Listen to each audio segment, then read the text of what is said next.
कुंभ के मेले में एक बुरखे वाली महिला एक दुकान चला रही थी।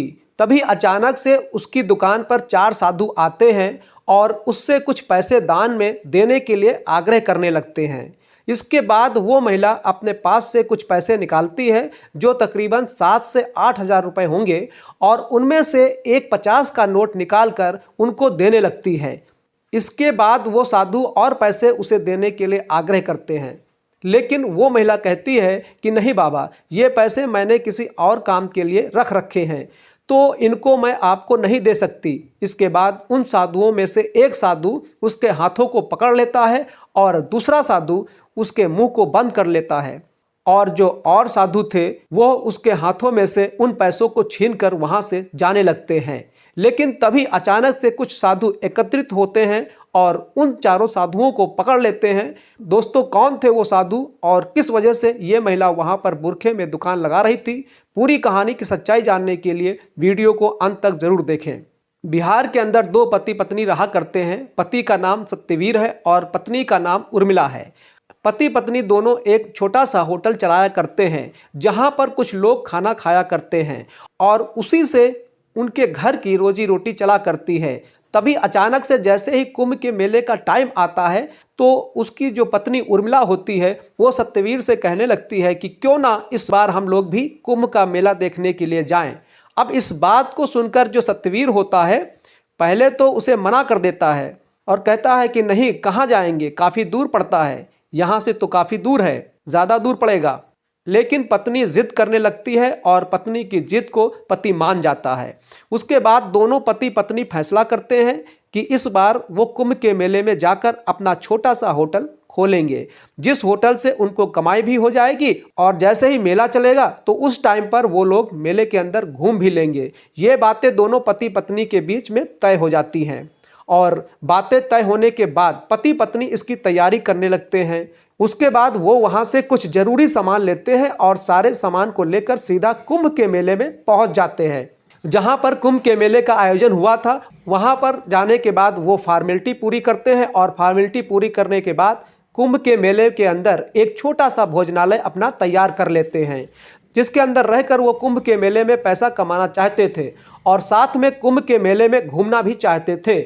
वहाँ पर जाकर जो उसकी पत्नी उर्मिला होती है वो बड़ी खुश होती है और सोचती है कि चलो इस बार तो मैं कुंभ का मेला देख भी लूँगी, ना जाने ज़िंदगी में कभी मौका मिलता है या नहीं। यही सोचकर पत्नी काफ़ी ज़्यादा उत्सुक थी मेले को देखने के लिए। तो वो मेले की तैयारी होते हुए इधर उधर देख रही है कि कोई क्या कर रहा है, कौन क्या कर रहा है। इधर जो उसका पति सत्यवीर है वो भोजनालय पर है और वहाँ पर काम धंधा देख रहा है। लेकिन तभी अचानक से उसके पास चार साधु आते हैं और आने के बाद उसे कुछ पैसे दान करने के लिए कहने लगते हैं। अब सत्यवीर जो होता है वो पूजा पाठ वाला आदमी था, तो वो अपने पास से 10 रुपये निकालता है और 10 रुपये निकाल कर उन साधुओं को दे देता है। कहता है कि ये लो महाराज जी, मेरे पास इतने ही हैं। लेकिन वो साधु कहने लगते हैं कि बच्चा, तू तो बहुत कम दान कर रहा है, ऐसा कैसे चलेगा? अगर तुम्हारी तरह ही सब लोग हमें 10 रुपये देने लगे तो हमारा तो गुजारा ही नहीं होगा, तो आपको और भी पैसे दान करने चाहिए।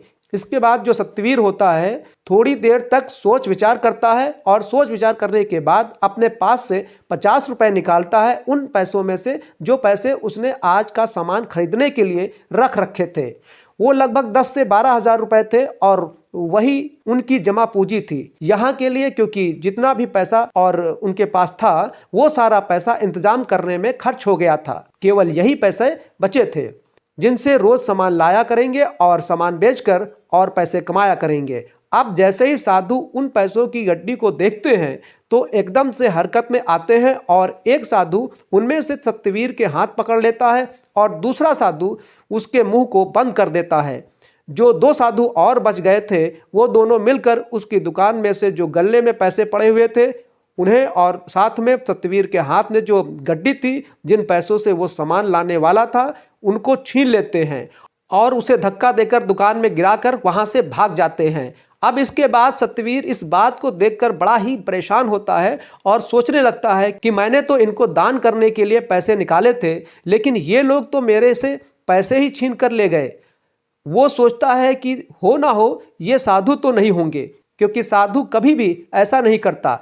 अब इस बात को सोच सोच कर वो काफ़ी ज़्यादा परेशान था और उदास हालत में अपने उस भोजनालय के अंदर बैठा हुआ था जो यहाँ पर उसने तैयार किया है, और उसके पैसे पूरी तरीके से छिन चुके हैं। थोड़ी देर में उसकी पत्नी उर्मिला जो मेले की व्यवस्था को देख रही थी, काफ़ी देर से वो वापस अपने भोजनालय पर आती है, लेकिन यहाँ पर अपने पति का उदास चेहरा देखकर बड़ी परेशान हो जाती है, भावुक हो जाती है और उससे पूछने लगती है कि तुम इस तरीके से क्यों बैठे हुए हो। तो उसके बाद उसका पति सत्यवीर उसे बता देता है कि इस तरीके से 4 साधु आए थे और उन्होंने मेरे सारे पैसे छीन लिए और यहाँ से भाग गए। ऐसा कहते हुए जो सत्यवीर होता है उसकी आंखों से आंसू टपकने लगते हैं और अपने पति को रोता हुआ देखकर उर्मिला भी फूट फूट कर रोने लगती है। थोड़ी देर तक माहौल गमगीन हो जाता है, लेकिन उसके बाद दोनों हिम्मत करते हैं और अपने अपने आंखों से आंसुओं को पोंछते हैं। तभी जो उर्मिला है वो कहने लगती है कि अगर ऐसा हुआ है तो तुम्हें पुलिस में कंप्लेन करनी चाहिए और उन साधुओं को पुलिस वाले जरूर ढूंढ लेंगे और हमारे पैसे वापस लौटा देंगे। ये सोचकर सत्यवीर भी सोचता है कि हाँ, हो सकता है, क्योंकि वहाँ पर पुलिस का प्रबंध काफ़ी अच्छा था, तो पुलिस वालों से वो इस शिकायत को करना चाहता है। इसके बाद उर्मिला के कहे अनुसार सत्यवीर और उर्मिला दोनों वहाँ पर रोड किनारे खड़ी हुई पुलिस के पास जाते हैं और वहाँ पर उनसे आग्रह करने लगते हैं कि साहब, इस तरीके से 4 साधु मेरी दुकान पर आए थे और वो मेरे सारे पैसे छीन कर ले गए हैं और हमारा रोज़गार है, अगर वो पैसे हमें नहीं मिले तो हमारा रोज़गार खराब हो जाएगा। लेकिन जो पुलिस वाले होते हैं वो उनकी एक बात नहीं सुनते हैं और कहते हैं कि इतने पैसे एक साथ रखने की तुम्हें क्या ज़रूरत थी और तुम लोगों ने उनको पैसे दिखाए ही क्यों। अब ये बात सुनकर जो सत्यवीर है वो उदास सा हो जाता है और कहने लगता है कि साहब, हम बहुत दूर से आए हैं और यहाँ पर आकर हमने ढाबा लगाया है, अगर आपने हमारे पैसे नहीं ढूंढे तो हम लोगों को मजबूरन यहाँ से वापस जाना पड़ेगा और हमारा बहुत ज़्यादा नुकसान हो जाएगा। लेकिन पुलिस वाला उनकी एक बात नहीं सुनता है और वो कह देता है कि अब इसमें कुछ नहीं हो सकता है, यहाँ पर करोड़ों की संख्या में साधु आए हैं और उनमें से मैं कहाँ से ढूंढूं उन साधुओं को जो तुम्हारे पैसे छीन कर ले गए हैं। ऐसा कहते हुए उनसे मना कर देते हैं और जो सत्यवीर और उर्मिला होते हैं वहाँ से वापस जाने लगते हैं।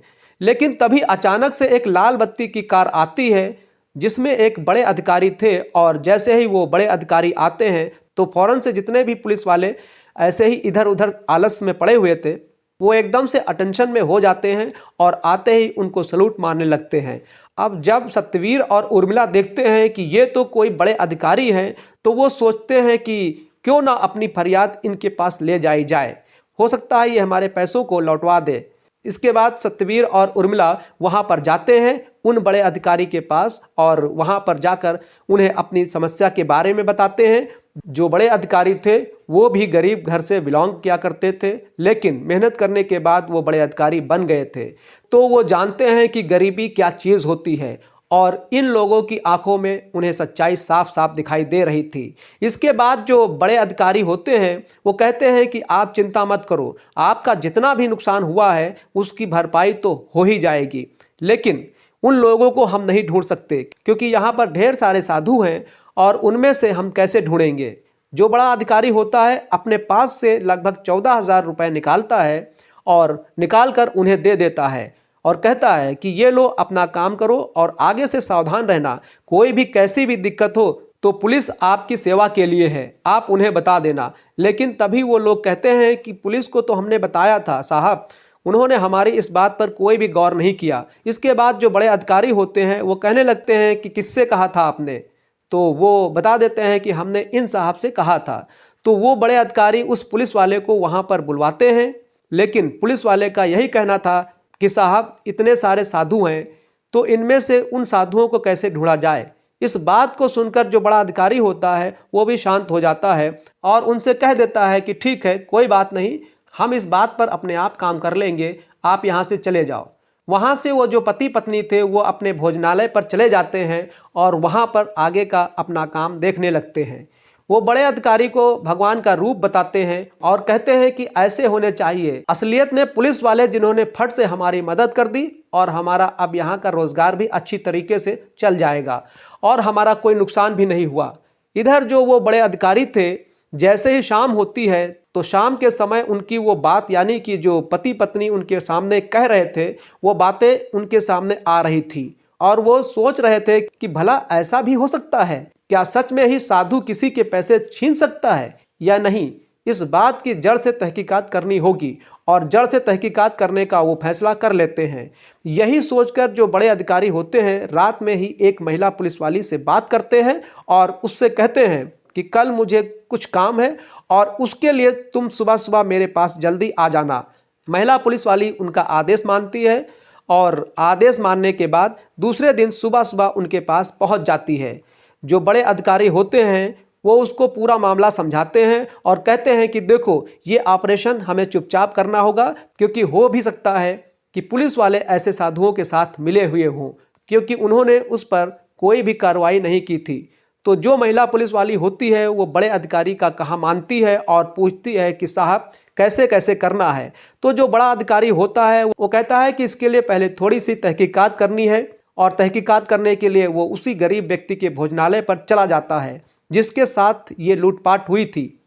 वहाँ पर जाने के बाद वो भोजनालय को अच्छी तरीके से देखता है और उस बारे में उससे पूछता है कि उस टाइम पर क्या क्या था और किस वजह से वो लोग तुमसे ऐसे ऐसे पैसे छीन कर ले गए।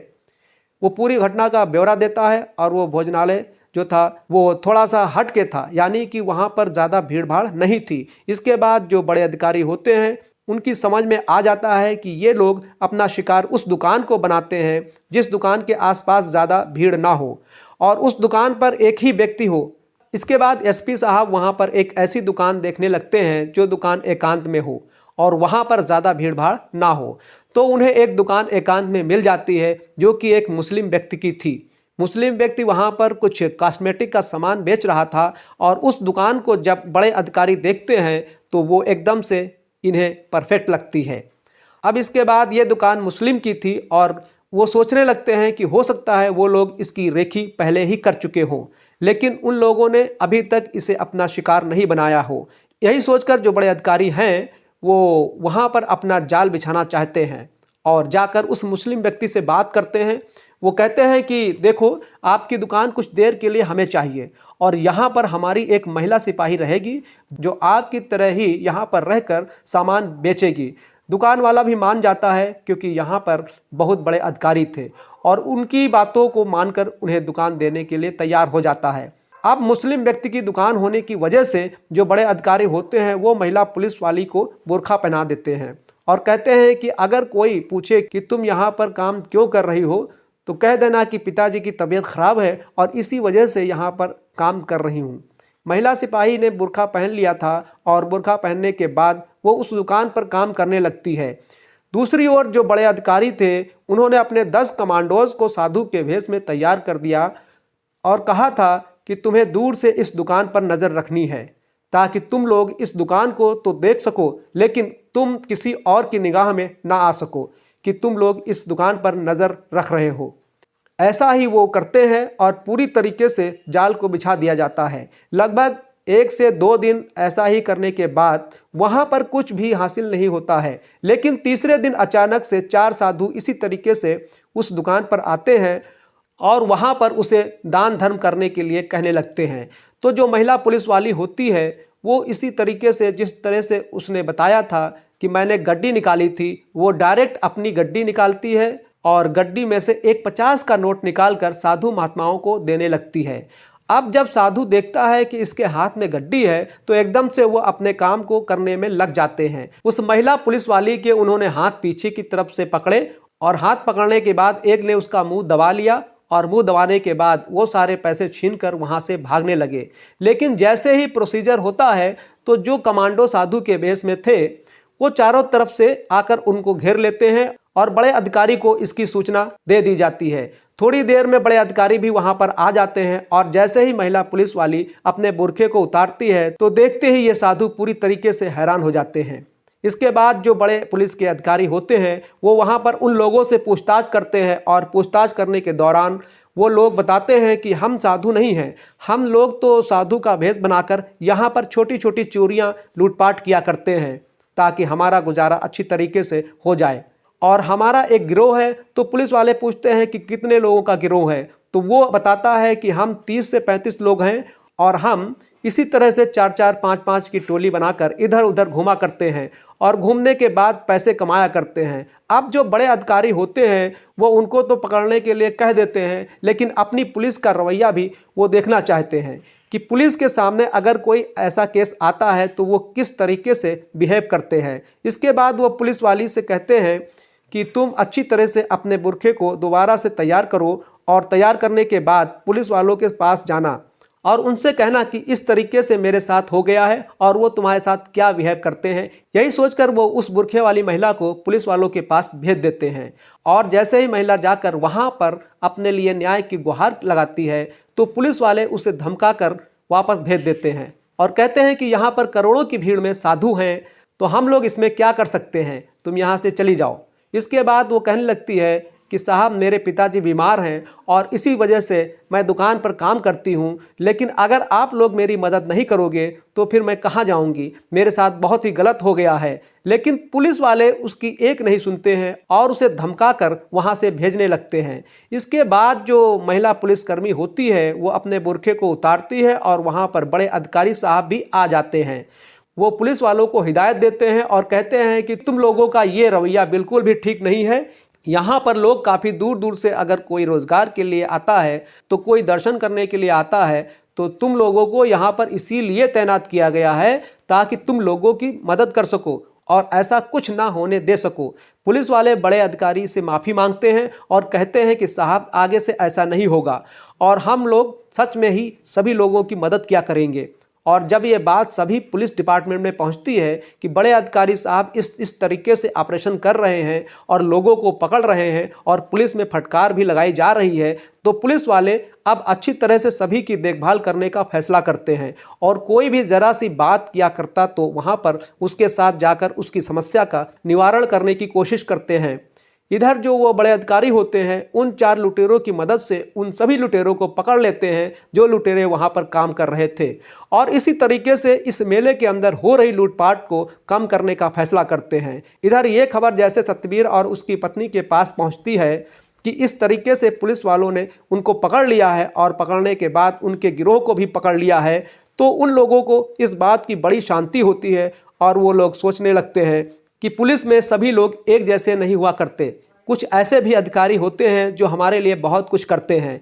तो दोस्तों ये थी आज की कहानी। आप लोगों को जैसी भी लगी हो कमेंट बॉक्स में कमेंट करके ज़रूर बताइएगा और अगर वीडियो अच्छी लगी हो तो वीडियो को लाइक कर दीजिए और अपने दोस्तों में शेयर कर दीजिए। और हाँ, यदि हमारे चैनल पर पहली बार वीडियो देख रहे हैं तो कृपया करके चैनल को सब्सक्राइब कर लीजिए ताकि हमारा हौसला बना रहे। इन कहानियों को सुनाने का उद्देश्य किसी को परेशान करना बिल्कुल भी नहीं है। ये कहानी आपको इसलिए सुनाई जाती है ताकि आप लोग इन कहानियों में से कुछ ना कुछ सीख सकें और अपने जीवन में उस चीज़ को अप्लाई कर सकें। धन्यवाद। जय हिंद।